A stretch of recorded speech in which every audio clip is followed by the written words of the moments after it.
A 14-year-old Tucumcari girl is recovering from a taser shot to her head.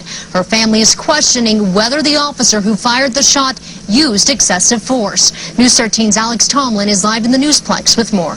Jessica, police say Kylie Martinez physically abused her mother during an argument last week, then ran off.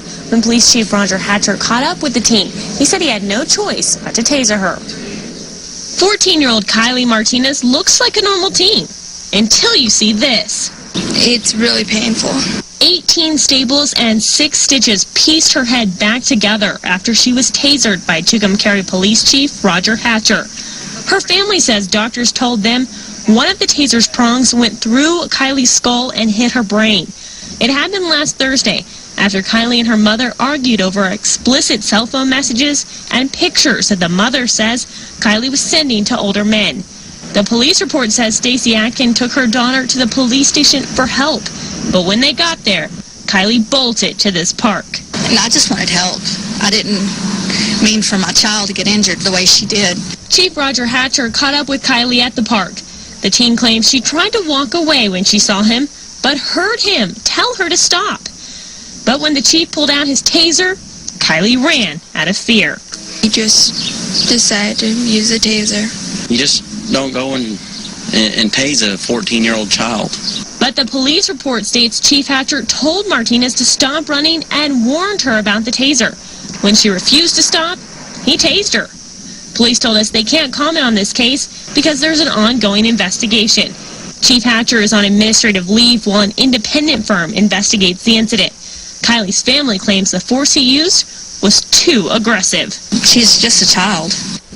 Kylie's family says the situation is made worse because she has epilepsy. Her father says since she's been tasered, Kylie is having balance problems and can't climb stairs. Back to you. Okay, Alex. Okay, what about this? How could a 10-year-old boy be so out of control that cops need to shock him with a stun gun?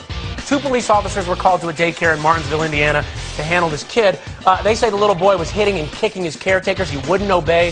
So one officer used a stun gun. Folks, this kid is some 94 pounds soaking wet. Was it necessary? We want to get to the bottom of this. I will not tolerate unnecessary or unusual treatment of any suspect, regardless of age. The police department put both officers on administrative duty, and they're investigating it all now. We're taking your calls, 877-TEL-HLN. And joining us now is former police detective Steve Cardian. He's a certified taser instructor. And Steve, I got to ask you right off the bat, couldn't they do this without this kind of force?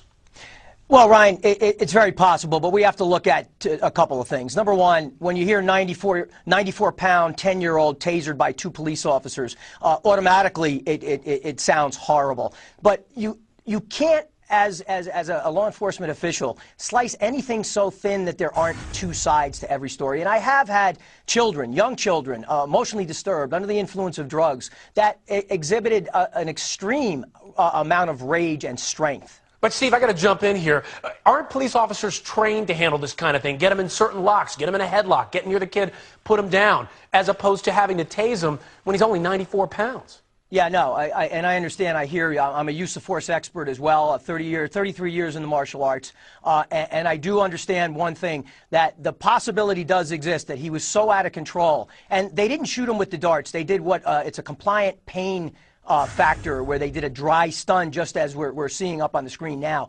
They dry stunned him, and that's a pain compliance. It doesn't send electronic 50,000 volts through his entire body. Okay, so it doesn't have the same kind of pain threshold. What does it do to him long term? This is a 10-year-old boy. I'm worried that he might have some kind of personal, permanent damage going on here. No long-term effects. Had they taken him down and the officers fell on top of him with all their weight, it's likely that he would have sustained some sort of broken bones. But with the implementation of the taser, it's a brief a moment of pain followed by likely compliance. And, give you some background on this. Apparently, the cops were out there a little bit earlier, a couple months earlier. They had had some problems with this boy before. Hey, let me ask you, Steve, is this becoming a normal way to handle out-of-control teens? We've been flashing stats and different incidents that have happened recently involving teens. I got some right here, using a taser on a 10-year-old. The mother told the officer to do it.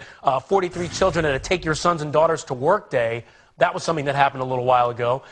Is this something that's being employed often now?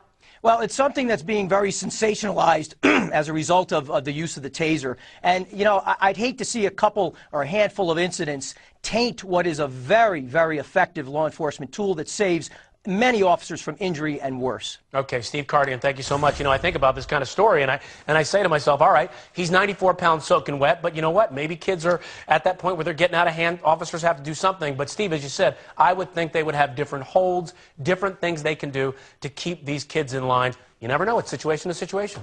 Thanks, Steve. Right.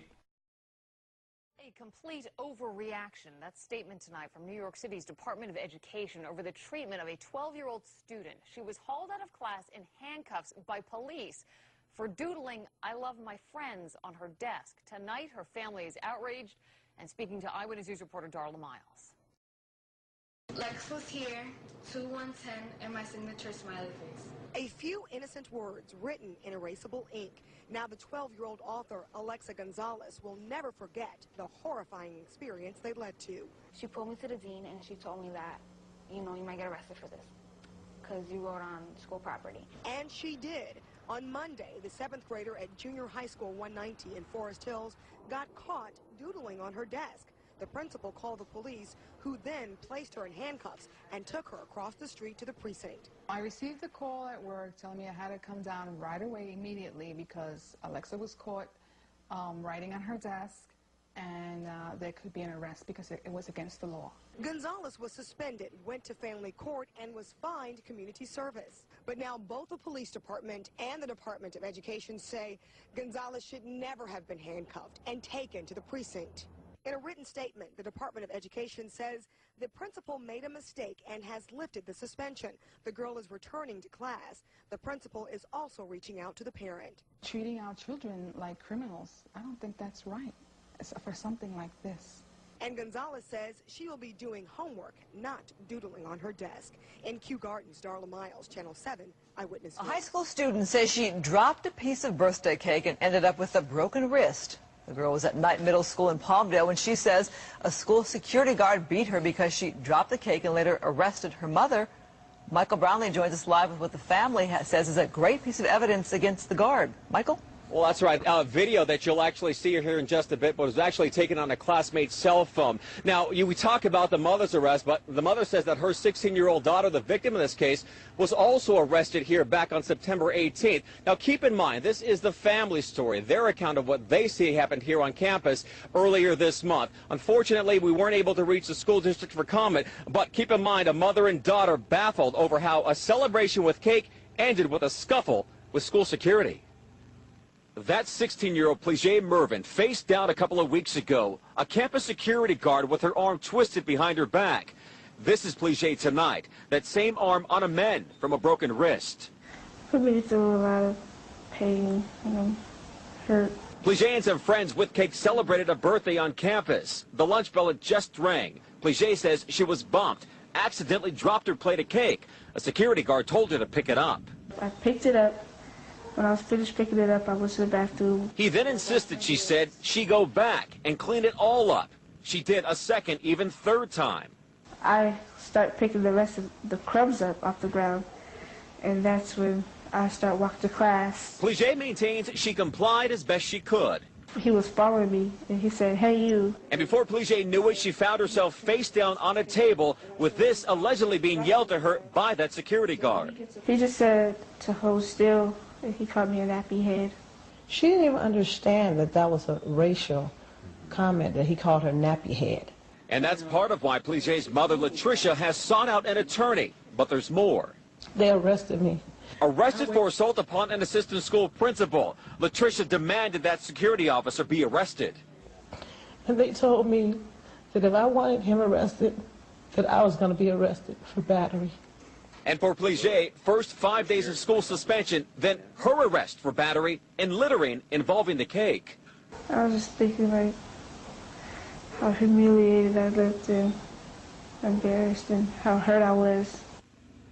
Now, the guy who took the video along with his sister were reportedly also arrested. Now, Latricia tells me that she has been suspended from her job without pay. She works at another school district here in Palmdale. As soon as they got word of her arrest, she says she was told to leave the building. Now, legal action, as I mentioned, will likely be taken as well. And The family has planned to march here out in front of the school first thing Friday morning, 7 a.m. Reporting live in Palmdale tonight, I'm Michael Brownlee, Fox 11 News.